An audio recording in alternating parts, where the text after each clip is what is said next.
Magandang araw po, welcome po sa aking channel of Deng TV.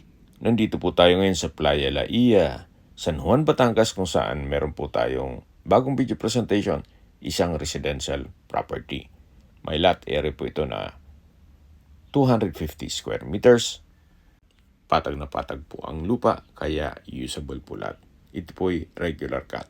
Tungkol naman po sa dokumento nito, ito po'y titulado, buhay po ang may-ari, kaya wala po kayong maging problema sa documentation o sa transfer ng title.